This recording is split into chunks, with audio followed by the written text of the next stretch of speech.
Kembali bersama kami di Market Plus pemirsa. Mari kita simak terlebih dahulu pergerakan IHSG di pembukaan sesi pertama pada hari ini. Di mana IHSG bergerak menguat di 0,14% ke level 6.276. Dari top gainers pemirsa ada Cuan, Esa, Ikan, CSMI, Isat. Dari top losers ada Garuda Indonesia, TAPG, Baik, GMFI, IATA, dan juga BKSL.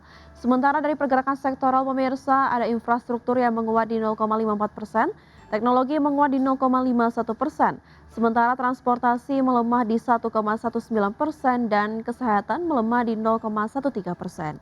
Dari pergerakan bursa Asia pemirsa, dapat Anda lihat di layar kaca Anda, Nikkei 225 mengalami pelemahan di 0,08%, STI melemah di 0,06%, Kospi menguat di 2,39% dan Hang Seng melemah di 0,65%. Dari saham-saham pilihan pada hari ini pemirsa, ada dari Medco yang direkomendasikan buy on weakness, BRPT direkomendasikan buy on weakness, ESA direkomendasikan buy on weakness, dan JPFA direkomendasikan buy on breakout.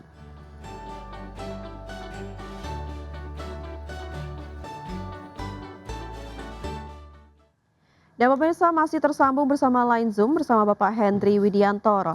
Pak Hendry, kalau kita melihat dari saham big caps lainnya saat perdagangan kemarin yang masih berusaha menahan pelemahan IHSG, diantaranya ada saham-saham seperti Cuan, Emas, ISAT, dan AADI.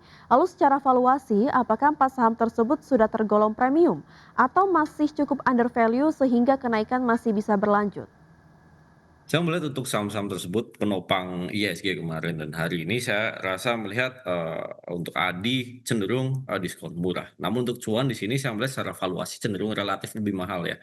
Karena memang, story bagus yang terjadi sebelumnya udah ter-price in pada pergerakan, saham, sebelum bulan Februari, sebelum ada, keputusan dari FSCA. Oleh karena itu menurut saya, eee kita cenderung harus lebih selektif. Untuk ADI saya rasa cenderung, murah dari sisi valuasi. Untuk cuan, dari sisi, valuasi cenderung relatif mahal. Namun menariknya untuk cuan dari sisi, harga setelah melihat diskonnya yang cukup besar sebelum bulan Februari, menurut saya cenderung relatif murah dari sisi harga. Nah, bagaimana, strategi tradingnya cenderung memanfaatkan momentum ketika ada, penguatan atau terjadi breakout ya. Karena memang saham-saham ini kebanyakan, setelah mengalami pelemahan di Februari kemarin, sekarang berada pada posisi sideways. Menarik apabila terjadi breakout, volume sih.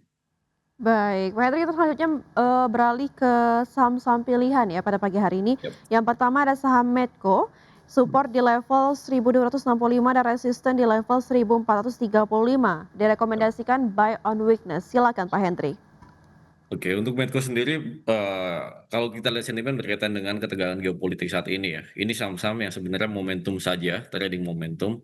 Namun, selepas momentum ini saya melihat, secara teknikal juga menarik saat ini. Sekarang berada pada fase downtrend jangka panjang, namun secara jangka pendek udah terjadi crossover, mengalami pergerakan ke arah uptrend. Oleh karena itu saya melihat bahwasanya, Medco, ada potensi mengalami penguatan lanjutan ya, ke level MA 200-nya ya, di level 1435 sebagai level resistennya, dan ini time frame yang kita gunakan untuk, cenderung swing ya, karena pergerakan Medco cenderung sideways terus kemudian breakout, sideways breakout. Namun balik lagi untuk Medco, perketat level stop loss-nya apabila Medco itu menembus ke bawah di level 1285. Karena 1285 adalah level support yang cukup krusial, yaitu level, support MA 50 ya, di mana level ini adalah level support pembalikan tren ya, yang tadinya sebelumnya downtrend untuk Medco dan sekarang, berada pada fase uptrend jangka pendek. Baik, dari Medco kita beralih ke BRPT. Pak Hendry direkomendasikan buy on weakness juga. Oke, BRPT saya melihat di sini cukup menarik ya. Pertama dari, perspektif tren secara teknikal bergerak pada fase uptrend ya di atas level EMA 20 dan 50, dan selepas itu saya melihat ada akumulasi asing yang lumayan, cukup masif di saham ini ya. Di mana itu terjadi di saat waktu pergerakannya di, level 1240, saat itu waktu terendahnya hingga ke level saat ini. Asing masih cenderung konsisten untuk, apa namanya, akumulasi. Namun di kala akumulasi ini yang menjadi menarik adalah pergerakan sahamnya cenderung sideways. Oleh karena itu saya melihat bahwasanya ketika ada akumulasi di saat sahamnya sideways di sini, menurut saya ada potensi, terjadi spike out atau mengalami penguatan cukup signifikan untuk BRPT. Nah, level resisten, terdekatnya menurut saya untuk BRPT ada pada level 1945 hingga level 2030. Itu adalah level resisten terdekatnya untuk BRPT. Namun terketat untuk level stop loss-nya BRPT ya, apabila dia tuh menembus level 1735. Karena baik lagi 1735 adalah level support MA50 ya, atau level support pembalikan tren yang tadinya bergerak pada fase downtrend ke arah uptrend jangka pendeknya untuk, BRPT. Lalu dibandingkan dengan kompetitor di sektor yang sama, apa keunggulan BRPT Pak untuk layak dikoleksi saat ini? Untuk, kalau kita lihat dibandingkan sektor yang sama ya, BRPT, kalau saya lihat cenderung ke arah, beneficial owner dari, pertama saham konglomerasi yang punya high beta ya, untuk pergerakan marketnya, terus kemudian, berkaitan dengan kinerja TPIA ya. Karena memang TPIA saat ini saya melihat ada relaksasi dari sisi bisnis, terutama yang baru-baru ini berkaitan dengan apa, LPG yang, biaya impornya itu 0% dan hal ini bisa, men-trigger margin keuntungan dari TPIA ya. Dan ketika TPIA itu mengalami, turnover penguatan dari sisi laba bottom line-nya, kita lihat BRPT sebagai, pemegang sahamnya juga mempunyai dampak yang cukup signifikan. Secara bisnis juga BRPT cenderung, relatif lebih, solid jika dibandingkan dengan, kompetitornya saya lihat. Baik, selanjutnya dari BRPT kita beralih ke ESA Pak, direkomendasikan buy on weakness. Oke, kalau ESA saya lihat di sini, eee, kita lihat ya ini bisnis LPG di mana kalau saya lihat, saat ini berada pada fase uptrend ya untuk ESA, baru saja menembus level MA200-nya, di mana MA200 ini adalah level psikologis jangka panjangnya. Apabila ESA mampu bertahan di atas level, apa namanya, MA200-nya jangka panjang, saya melihat ada potensi ESA untuk melakukan pergerakan uptrend jangka menengah hingga jangka panjangnya.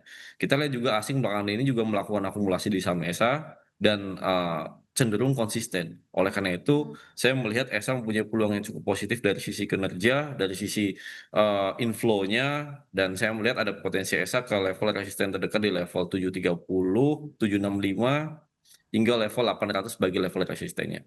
Namun balik lagi perketat untuk level stop loss-nya untuk ESA apabila ESA menembus MA200 ke bawah lagi ya, karena MA200 ini adalah level, support jangka panjangnya untuk ESA ya, yaitu di level 6,50 sebagai level support MA200-nya. Baik, ke saham pilihan terakhir Pak Hendry dari ESA kita ke JPFA. Namun JPFA atau Java direkomendasikan buy on breakout. Ya, seperti yang tadi saya katakan rekomendasi yang kita berikan untuk Java adalah buy on breakout. Karena saat ini memang Java berada pada fase uptrend, namun beberapa hari terakhir ini terjadi sideways. Di mana sideways yang saya lihat di sini ada akumulasi ya dari asing dan dari beberapa smart money saya lihatnya di situ. Dan oleh karena itu ketika fase-fase sideways ini kan cenderung fase yang membosankan. Oleh karena itu saya cenderung untuk rekomendasikan beli apabila terjadi breakout aja ya. Di mana level breakout yang kita harapkan di level 2270. Apabila 2270 terjadi breakout untuk Java, ada potensi Java akan menguat ke level MA200-nya ya, di level, 2410 sebagai level resisten, jangka menengahnya. Namun perketat level stop loss-nya untuk Java apabila, Java, terjadi breakdown ya, ini sebaliknya dari breakout ya di level 2000 ya, ada potensi sorry 2150, ada potensi Java akan kembali ke level, support lagi di level 2000. Oleh karena itu, rekomendasi buy on breakout adalah menurut saya adalah hal yang, cukup apa namanya, wajar untuk, Java saat ini. Baik, itu dia pemirsa tadi 4 saham pilihan ada Medco, BRPT, Eser, juga Java. Mungkin pertanyaan terakhir Pak Hendry singkat saja tips bagi pemirsa dalam menghadapi kondisi market saat ini. Lalu adakah strategi yang sebaiknya diterapkan? Oke, market saat ini cenderung volatile ya, cenderung volatile karena memang ada beberapa rilis data ekonomi yang, cukup banyak berkaitan dengan MSCI, terus kemudian The Fed, terus BI Rate ya. Dan volatilitas ini saya rasa, kita harus mitigasi dan saya rasa, keputusan untuk beli saham dengan seluruh cash yang ada adalah keputusan yang kurang bijak. Oleh karena itu, saya melihat bahwasannya strategi yang bisa digunakan saat ini adalah, strategi, cicil dan kemudian buy on weakness. Karena volatilitas ini mungkin menurut saya ada dan, volatilitas ke bawah ini saya rasa adalah peluang yang cukup menarik apabila kita melakukan cicil ya, akumulasi cicil, tidak sekali, apa namanya, beli dengan jumlah yang cukup masif. Baik, terima kasih Pak Henry Widiantoro selaku Equity Research Analyst Ardika Elis Sekuritas sudah bergabung bersama kami di Market Buzz. Semoga analisis dan rekomendasi dari Anda dapat menjadi referensi dari pelaku pasar. Namun sekali lagi keputusan investasi tetap berada di tangan pemirsa IDEX Channel.